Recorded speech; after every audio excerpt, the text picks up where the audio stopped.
सवाल यहाँ पर यह कि आखिर कांग्रेस चुप क्यों है। रिपब्लिक नेटवर्क के एडिटर अर्नब गोस्वामी ने एटीएस के पूर्व अफसर मौजूद मुजावर से बातचीत की और मालेगांव ब्लास्ट के बाद संघ प्रमुख मोहन भागवत को गिरफ्तार करने की साजिश थी। इसके बारे में महबूब मुजावर ने क्या कुछ खुलासे किए हैं, सुनवाते हैं आपको खास बातचीत के जरिए एक इंटरव्यू। महबूब साहब नमस्कार, मैं अर्नब गोस्वामी बोल रहा हूँ। मेरी आवाज आ गई है आपको? हाँ नमस्कार, मेरे को आवाज आ रही है सर। देखिए महबूब जी, आपको खुलकर जो आपने बात कही है, पूरा देश आपको सलाम करता है आज। देखिए आपने जो बात कही है महबूब जी, आपने कही है कि उस समय एक साजिश थी भगवा आतंकवाद के इस थियोरी को आगे ले जाकर इसको प्रूव करने की। तो इसमें आपने ये भी कहा कि आरएसएस के जो सर संचालक हैं, जो चीफ हैं मोहन भागवत जी, कोशिश थी कि उनको किसी तरह से अरेस्ट किया जाए इस केस में। अब इस पर जितना खुलकर आप हमारे साथ शेयर कर सके आप प्लीज कीजिए। आप हमें बताइए क्या प्लान था उस समय, अंदर की बात क्या थी, अंदर की बात हम जानना चाहते हैं। ये बम ब्लास्ट के केस में मेरे को एक छोटा सा पार्ट था मेरा तपास का, जो अभी जो निर्दोष छूट गए वो तपास मैंने नहीं किया है। उसके अलावा इस केस के अंदर जो अब्सकॉन्डिंग आरोपी थे, अब्सकॉन्डर आरोपी थे, उसमें रामजी कलसंगरा, संदीप पाटिल, संदीप डांगे और दिलीप पाटीदार, इन लोगों के बारे में मेरे को तपास करने के लिए कहा गया था।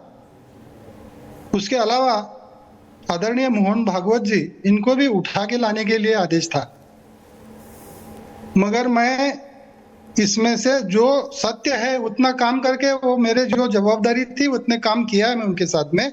मगर ये जो झूठा काम था, गैर कानूनी काम था, निरपराध व्यक्ति को उठा के लाने का काम था, वो मैंने नहीं किया। ये काम करते वक्त मेरे को महाराष्ट्र में से 10 कर्मचारी मेरे मदद के लिए दिए गए थे, रिवॉल्वर दिया गया था। उसके अलावा सीक्रेट फंड में से मेरे को पैसा भी दिया गया था कि जो खर्चे आएगा वो खर्चे के लिए पैसा भी दिया गया था। जब ये तपास करते वक्त मैं इंदौर गया, नागपुर गया, मध्य प्रदेश में घुमा उसके अंदर, और कर्नाटक में भी तपास किया। 7 से 8 महीने मैंने इसमें काम किया था और मेरे को जो आदेश था वो परमवीर सिंह साहब का था। उन्होंने मेरे को ये पूरा गवर्नमेंट यंत्रणे में से पुलिस कर्मचारी प्रोवाइड किए थे, रिवॉल्वर प्रोवाइड की थी, आदेश दिया था। जब ये आदेश की पूर्तता मेरे से नहीं हुई और मैंने ये काम नहीं किया, तो उनके समझ में आया कि ये कहीं तो बात करेगा इस बारे में तो संकट में आएंगे, इसलिए मेरे ऊपर उन्होंने एक झूठा गुना दाखिल करके मेरे को जेल में भेज दिया।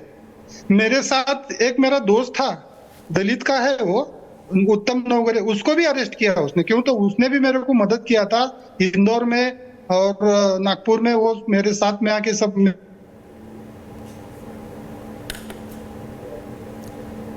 महबूब जी बहुत दोस्तों, बहुत सनसनीखेज से है जी। बोलिए महबूब जी, बोलिए। तो फिर हमारे पास जो डॉक्यूमेंट्री एविडेंस था जी, जो भी हमारे पास जो मैंने किया हुआ तपास था, ये सब मैंने वो इस कोर्ट में मेरे खिलाफ जो केस हो गई थी वो कोर्ट में मैंने पेश किया और अफिडेविट दिया। मैं आज की बात नहीं है, 15 साल पहले की बात है, 12-13 साल हो गए ये बात को। तो मैंने अफिडेविट दिया, मेरे को जो काम दिए थे ये वो काम के लिए मैं गया था और मेरे ऊपर झूठा इल्जाम लगाया गया और मैं वो कोर्ट में पेश किया। मैंने डॉक्यूमेंट भी पेश किया, मेरा अफिडेविट भी पेश किया, सीआरपीसी 313 का जवाब भी पेश किया। वो छूटने के बाद जो भी डॉक्यूमेंट यहाँ के कोर्ट में पेश किए गए थे वो एनआरआई को कोर्ट में भी चले गए। महबूब जी, आप जानते हैं ना, जो बात आप कह रहे हैं ये कितनी बड़ी बात है। मैं जवाबदारी से जी, तो परमवीर सिंह ने क्या कहा, कहां पे ये मीटिंग हुई, आप जरा उस दिन के बारे में बताइए, आप कहाँ थे, पोस्टिंग कहाँ थी, परमवीर सिंह ने कहाँ मीटिंग की, कहाँ पे बोला, जितने और विस्तृत तौर से हमारे साथ शेयर करें तो बहुत अच्छा होगा। मेरी पोस्टिंग मेरे को डायरेक्ट वहां पे बुलाया गया था, एटीएस ऑफिस जो है वहां पे बुलाया गया था और मेरे को वहीं से ऑर्डर मिली थी, वहीं पे मेरे को सीक्रेट फंड में से पैसा दिया गया, वहीं से सरकारी रिवॉल्वर इशू किया, जो पिस्टल थी 9mm का पिस्टल था वो भी इशू किया उन्होंने। और महाराष्ट्र के सोलापुर, उस्मानाबाद, मुंबई, यहाँ के चॉइस पुलिस जो थे, मेरे चॉइस के जो पुलिस थे, उनको वायरलेस मैसेज के डेपुटेशन पे उनको भी मेरे साथ में ले लिया गया था। और मेरा हेडक्वार्टर मुंबई में भाईखड़ा, मेरे ध्यान में नहीं है अभी नामा, 15-16 साल जी।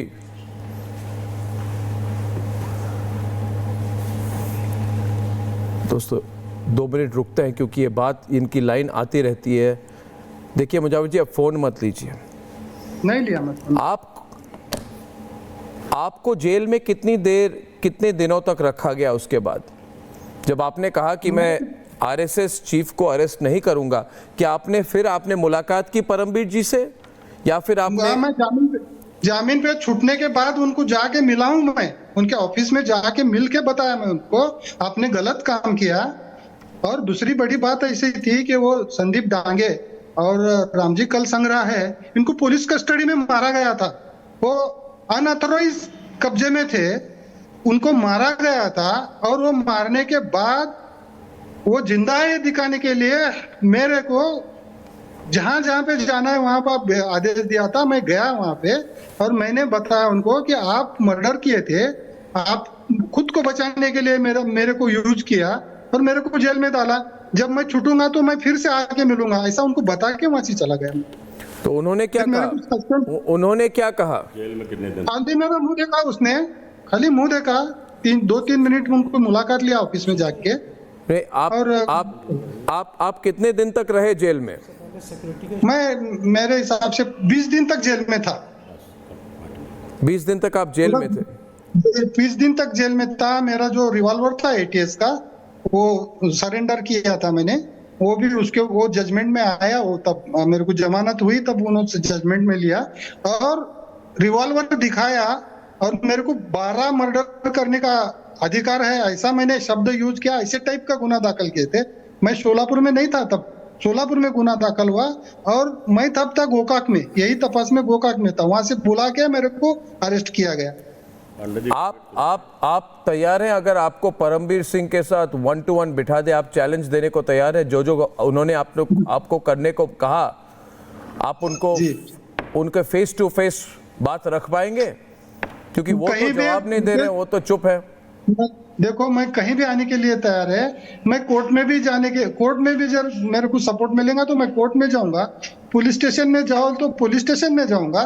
जो अन्याय हमारे पर हुआ वो बहुत बड़ा है, हमारे बाल बच्चों, आज तक मैं सस्पेंशन में रिटायर हुआ हूँ, मेरे को सस्पेंशन में रिटायर किया गया है, मैं पेंशन है मेरे को 10,000 प्रोबेबल पेंशन है। मैं कभी किसी को मेरे को नौकरी पे लो, मैं काम पे आऊंगा, फिर से मैं पेंशन दो, ये नहीं बताया, मैं आज भी नहीं बताया। तो आज नरेंद्र मोदी जी की सरकार है केंद्र में और देवेंद्र फडणवीस, एकनाथ शिंदे की सरकार है मुंबई में, उनको क्या कहना चाहेंगे आप? कुछ नहीं, मेरे को किसी से कुछ नहीं चाहिए, ये न्याय हो गया, इसकी खुशी है मेरे को। अगर मेरे को मिलाना है तो मैं सही तरीके से जो कायदेशीर मार्ग है उस मार्ग से जरूर जाऊंगा।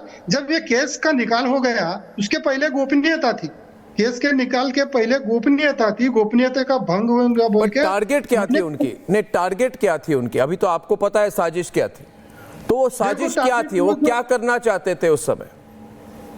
अभी मोहन भागवत जी को लाने वाले थे और ये दोनों से मुलाकात करा के कुछ भी भला बुरा हो सकता था। वो अच्छा तो होना तो नहीं था, कुछ ना कुछ भयानक था वो, उसका मैं भागीदार होता था, मेरे तरफ से वो होता था, तो मेरे लिए वो बहुत घातक था और ये जवाबदारी नहीं लेते थे। ये परमवीर सिंह या उनके हायर अथॉरिटी जो भी थी, वो खुद थोड़ी जवाबदारी लेने वाले थे कि अच्छा होता तो वो बोलते थे, मगर इनका खाली आदेश चलता था, काम तो करने वाले नीचे के लोग थे। तो वो जवाबदारी नहीं लिए होते और बहुत कुछ भयानक होने वाला था। इसका तो अंदेशा मेरे को है और जी। सबको भी समझता ही है।